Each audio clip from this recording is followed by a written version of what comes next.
Hey guys, welcome back to my channel and it's Irishwa here. So today we are going to start our French Revolution chapter, and in this chapter we are going to learn the topic that is the French society during the late 18th century.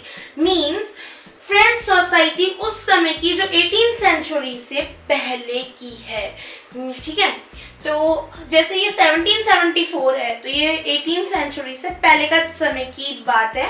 सो हम इसको पढ़ेंगे and ये topic यार बहुत ही interesting होने मतलब history में तो बहुत सारे टॉपिक ऐसे ही होते हैं कि आप लोगों को बहुत ही इम्पोर्टेंट होते हैं एंड याद भी करने पड़ेंगे, तो ये तो बहुत इम्पोर्टेंट है। चलो तो 1774 की बात करते हैं, क्यों ये इम्पोर्टेंट है डेट। तो यार एक टाइप को मैं आपको सबसे पहले old regime and new regime का मतलब समझा देती हूँ, क्योंकि ये हमारे चैप्टर में बहुत ही ज्यादा काम आने वाला है। सो ओल्ड रिजाइम का मतलब होता है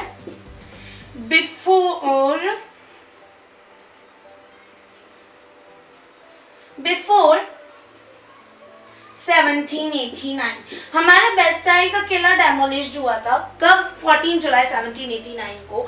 एंड जब वो डेमोलिश्ड हुआ था उससे जो पहले का समय है वो होता है ओल्ड रिजाइम। मीन्स ईयर 1789 से पहले के जो भी ईयर्स होंगे लाइक 1784, 1788 है ना, तो ये ओल्ड रिजाइम में कहा जाएगा। एंड न्यू रिजाइम का मतलब होता है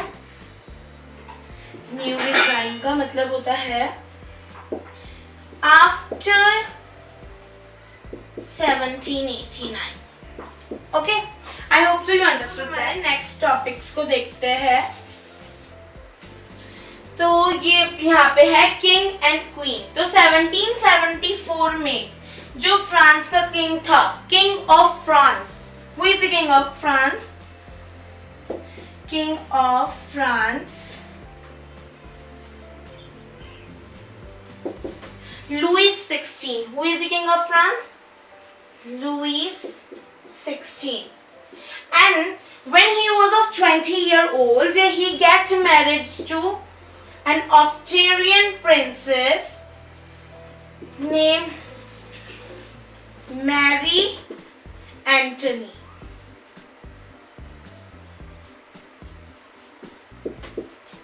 Okay, Marie Antoinette. अब ये मैरी एंटनी जो थी ये एक ऑस्ट्रेलियन प्रिंसेस थी, ये ऑस्ट्रेलिया की राजकुमारी थी। एंड अब यार क्या होता है ना कि लुइस 16 और जो मैरी एंटनी है, इन दोनों को राजकुमारी में कोई भी इंटरेस्ट नहीं था। ये बस ऐसे कहते थे ठीक चलो यार कुछ नहीं है, यहाँ पे हमारी प्रजा है, बस हम राजा हैं, हम रानी हैं, बस ये होता था। ये लुइस 16 और मैरी एंटनी को कोई भी फर्क नहीं पड़ता था कि इनकी प्रजा दुखी है, परेशान है, वहाँ पे फूड स्कार्सिटी हो रही है कि नहीं हो रही है, उनको उससे कोई मतलब नहीं था। तो ये लुइस 16 और मैरी एंटनी को कोई इंटरेस्ट ही नहीं था। और मैरी एंटनी तो जो मैरी एंटनी थी, she was always surrounded by the flatterer peoples, चापलूस लोगों के संग रहती थी ये बहुत ज्यादा। और हम ये भी कह सकते हैं कि जो मैरी एंटनी है उनके ही थंब पे ये पूरा फ्रांस चल रहा है, उनके ही थंब पे लुइस 16 चल रहा है। ओके, सो अब हमने क्वीन, किंग एंड क्वीन की बात कर ली। 1774 की बात चल रही है, अमेरिका वर्सेस ब्रिटेन की बात चल रही है। अब अमेरिका वर्सेस ब्रिटेन क्या है? अब क्या हुआ 1774 में अमेरिका की 13 कॉलोनीज वर्सेस ब्रिटेन का वॉर चल रहा था, है ना। मींस अमेरिका और ब्रिटेन का वॉर चल रहा था। अब क्या हुआ, अमेरिका ने फ्रांस से कोई भी हेल्प नहीं मांगी थी। अमेरिका ने फ्रांस से कोई भी हेल्प नहीं मांगी थी। फिर भी फ्रांस आके अमेरिका से कहता है कि है ना, मैं तुम्हें जितने भी फाइनेंशियल रिसोर्सेज चाहिए, जितना भी पैसा चाहिए, कुछ भी रिसोर्सेज चाहिए तो तुम हमको बता दो, हम वो रिसोर्सेज तुमको दे देंगे। तो भाई अमेरिका भी खुश हो गया, चलो यार अपन ने तो है ना थोड़ा पैसा अपना बच जाएगा, खर्च कर देगा, है ना। तो but only motive was, France ने क्यों हेल्प की अमेरिका की? That was only motive that Britain is the common enemy of France. Britain common enemy था, इनमें लड़ाई झगड़े चल रहे थे, इनमें वॉर चल रहा था। तो फ्रांस और ब्रिटेन में क्या था, झगड़ा था, वो टोटली एनिमीज थे।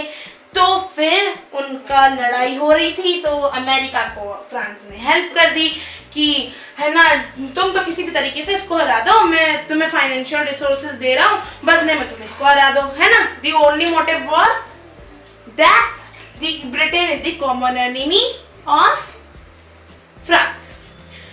वो भाई इन दोनों की जब लड़ाई चल रही थी अमेरिका और ब्रिटेन की, तो फ्रांस ने ना पता है कितना लोन लिया था, फ्रांस ने लोन लिया था, कितना लिया था लोन, फ्रांस ने लोन लिया था 2 बिलियन लीवर्स, 2 बिलियन लीवर्स का लोन लिया था। मतलब मोर देन 2 बिलियन लीवर्स का फ्रांस ने लोन लिया था, मतलब 2 बिलियन से ज्यादा लीवर्स का उसने लोन लिया था। लीवर्स क्या है यार, लीवर्स एक करेंसी है फ्रांस की, levers is the currency of France. Okay, तो अब इनने लोन ले लिया मोर देन 2 बिलियन लीवर्स का। कितने परसेंट पे लिया था, 10% इंटरेस्ट पे। ये बहुत इंपॉर्टेंट चीज है, इनका क्वेश्चन आता है, so you have to mark them. And भाई इतना लोन ले लिया तो इनके पास भाई कुछ भी पैसे नहीं बचे, तो जो गवर्नमेंट है फ्रांस की वो फोर्स्ड हो गई थी, मतलब वो बिल्कुल लाइक प्रेशर नहीं आ जाता कि है ना हमारे पास तो पैसे ही नहीं है यार, प्रेशर आ जाता है अपने ऊपर, है ना। तो वो प्रेशर आ गया था इनकी गवर्नमेंट के पास, फ्रांस की गवर्नमेंट के पास, जिसकी वजह से उनको टैक्सेस इंक्रीज करने पड़े। यार इन सब की बात है ना पता है कहाँ से शुरू हुई थी कि लुईस 16 और मैरी एंटनी को कोई इंटरेस्ट तो था नहीं, तो इनके पैसे क्या हो रहे थे, यूं ही बहाए जा रहे थे, ड्रेनेज की तरह जा रहे थे, है ना। इनके पैसे यूं ही बहाए जा रहे थे, इनका राजतंत्र राजपाट का जो भी पैसा है ना, जो भी फ्रांस का पैसा था वो सब यूं ही बहाए जा रहा था, उनको कोई इंटरेस्ट ही नहीं था, तो वो देखेंगे कैसे, वो इनका पैसा यूं ही जा रहा था, है ना। सो क्या हुआ, उस टाइम इनका जो पैसा ऐसे ही जा रहा था, फिर इनकी लड़ाई हो गई, इनने इनकी हेल्प कर दी एंड इसकी वजह से लोन ले लिया, फिर इनको टैक्सेस इंक्रीज करने पे मजबूर हो गए।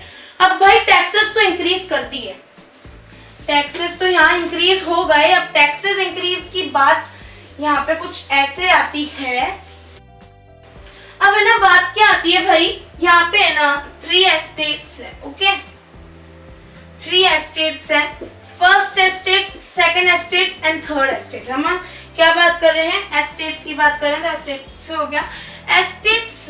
अब फर्स्ट एस्टेट के लोगों को बोलते हैं क्लर्जी, फर्स्ट एस्टेट का जो ग्रुप होता है उनको बोलते हैं क्लर्जी, ठीक है, क्लर्जी। और सेकंड एस्टेट के जो लोग होते हैं उनको बोलते हैं नोबिलिटी या नोबल्स, ठीक है, नोबिलिटी या नोबल्स। अब थर्ड एस्टेट के जो लोग होते हैं ये कुछ होते हैं मिडिल क्लास, ये 2 भागों में बटे हुए हैं भाई, है ना। तो ये कुछ होते हैं मिडिल क्लास, कुछ होते हैं पुअर, है ना। और यहाँ पे क्या हुआ, इनने टैक्सेस तो बढ़ाए, पर ये टैक्सेस किसके लिए बढ़े, ये थर्ड एस्टेट के मेंबर्स के लिए बढ़े। क्यों, क्योंकि यहाँ पे जो मतलब यहाँ पे कुछ ऐसा ही था, इस सिस्टम में कुछ ऐसा ही था कि यहाँ पे सिर्फ थर्ड एस्टेट के लोग ही पे करेंगे taxes, like first and second estate के जो लोग थे इनको टैक्स पे नहीं करना था, थर्ड एस्टेट के लोगों को टैक्स पे करना था क्योंकि वो मजबूर थे, है ना। वो मिडिल क्लास लोगों में से आते थे, जैसे कुछ प्रोफेसर हो गए, कुछ लॉयर ले लेते हैं, पीजेंट्स ले लेते हैं, या कुछ अमीर लैंडलॉर्ड्स भी होते हैं, कुछ अमीर फार्मर्स भी होते हैं जिनसे कुछ लोग क्या है लोन लेते हैं, कभी खबर लोन लेते हैं, जैसे विलेजेस में होता है अक्सर, तो लोन लेते हैं और तो वो इन्हीं से लेते हैं, है ना। कुछ अमीर फार्मर्स या कुछ पुअर फार्मर्स जिनके पास कुछ लैंड हो या बिल्कुल ही लैंड नहीं हो, है ना। सो मतलब ये तो एक बात हो गई, इनके संग डिस्क्रिमिनेशन हो गया, इक्वालिटी तो बिल्कुल ही नहीं है, इनके संग डिस्क्रिमिनेशन हुआ एंड थर्ड एस्टेट के लोगों को ही टैक्सेस पे करने थे और इंक्रीज और कर दिया। भाई पैसे लाएगा कहाँ से आदमी, पर फिर भी उन्होंने इंक्रीज कर दिए। अब परसेंटेज ऑफ पॉपुलेशन की बात आ रही है, तो परसेंटेज ऑफ पॉपुलेशन है क्या, परसेंटेज ऑफ पॉपुलेशन का मतलब है कि पॉपुलेशन की परसेंटेज बताएंगे इसमें आपको, ये बहुत इंपॉर्टेंट है, we have to notice it. Okay, so percentage of population, अब यहाँ पे क्या है 90% पॉपुलेशन, तो फ्रांस की जो 90% पॉपुलेशन थी ना वो कौन थे, पीजेंट्स थे, पीजेंट्स, फार्मर्स थे वो, ओके।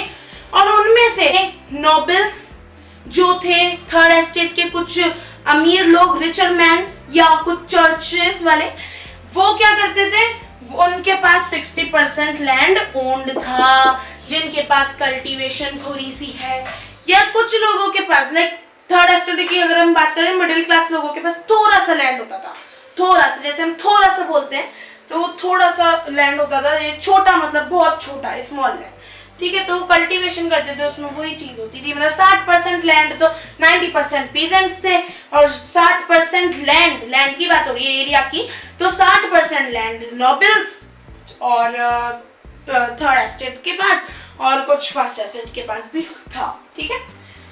तो यहाँ पे टाइप्स और टेल की बात कर रहे हैं, ये बहुत इंपॉर्टेंट है, we have to mark it, and ये बहुत ही ज्यादा इंपॉर्टेंट है, तो ये तो बहुत भाई थोड़ा समझना इंपॉर्टेंट है इसको। अब हम टाइप्स और टेल की बात करते हैं। टाइप्स और टेल एक टाइप के टैक्सेस हैं। टाइप्स क्या है, ये दोनों क्या डायरेक्ट टैक्स है, ये डायरेक्ट है, ये डायरेक्ट टैक्सेस है। अब टाइप्स क्या है, टाइप्स मतलब होता है the taxes paid by the peasants to the church, वो टैक्सेस जो किसी फार्मर से, किसी पीजेंट से, मतलब हर पीजेंट से, थर्ड एस्टेट के लोगों को देना था भाई। तो थर्ड एस्टेट में जितने भी पीजेंट्स हैं, जितने भी फार्मर्स हैं, चाहे बड़ा हो चाहे छोटा हो, कैसा भी हो, उन सबको क्या करना था, चर्च को टैक्स पे करना था। ये डायरेक्ट टैक्स था, और इस टैक्स को क्या कहेंगे, टाइप्स। अब टेल की बात आती है, तो टेल एक वो टैक्स था जो थर्ड एस्टेट के मेंबर्स को, पूरे स्टेट को देना था, स्टेट गवर्नमेंट को देना था। The taxes paid by the third estate members to the state government is known as tail tax। अब भाई ये तो डायरेक्ट टैक्सेस की बात हो गई। इनडायरेक्ट टैक्सेस क्या होता है, इनडायरेक्ट टैक्सेस जैसे मैंने कहा कि मैं एक शॉपकीपर के पास गई, मैंने वहां पे सॉल्ट मांगी, अब मैंने जब सॉल्ट ली उससे, तो वो मुझसे पैसे तो ले रहा है और टैक्स अलग ले रहा है, वो बोल रहा है कि टैक्स भी दो भाई, और मेरे को मजबूरी में आके उनको टैक्स देना पड़ रहा है। वो जानता है कि मैं थर्ड एस्टेट की मेंबर हूँ, तो ये हो गया इनडायरेक्ट टैक्स। ये हम सॉल्ट पे ले लेते हैं, और जैसे बुक के हिसाब से मैं बताऊं तो सॉल्ट या टैबाकू या कुछ शुगर वुगर ऐसी चीजों पे ये टैक्स दिए जाते हैं, ठीक है। So I hope so you have understood these all the topics and these are so important, so you have to learn these all, and अगर आपको ये अच्छे से समझ आ जाए ना, तो आप आधा चैप्टर तो वैसे ही समझ जाओगे, क्योंकि बहुत सी जगहों में टैक्सेस के बारे में, ओल्ड डिजाइन न्यू डिजाइन के बारे में, एस्टेट्स के बारे में भी अभी आपको पढ़ना है, और टाइप्स और टाइल तो आपके लाइफ टाइम काम आएगा। So for now bye bye, and we'll meet soon in the next lecture. So for now bye.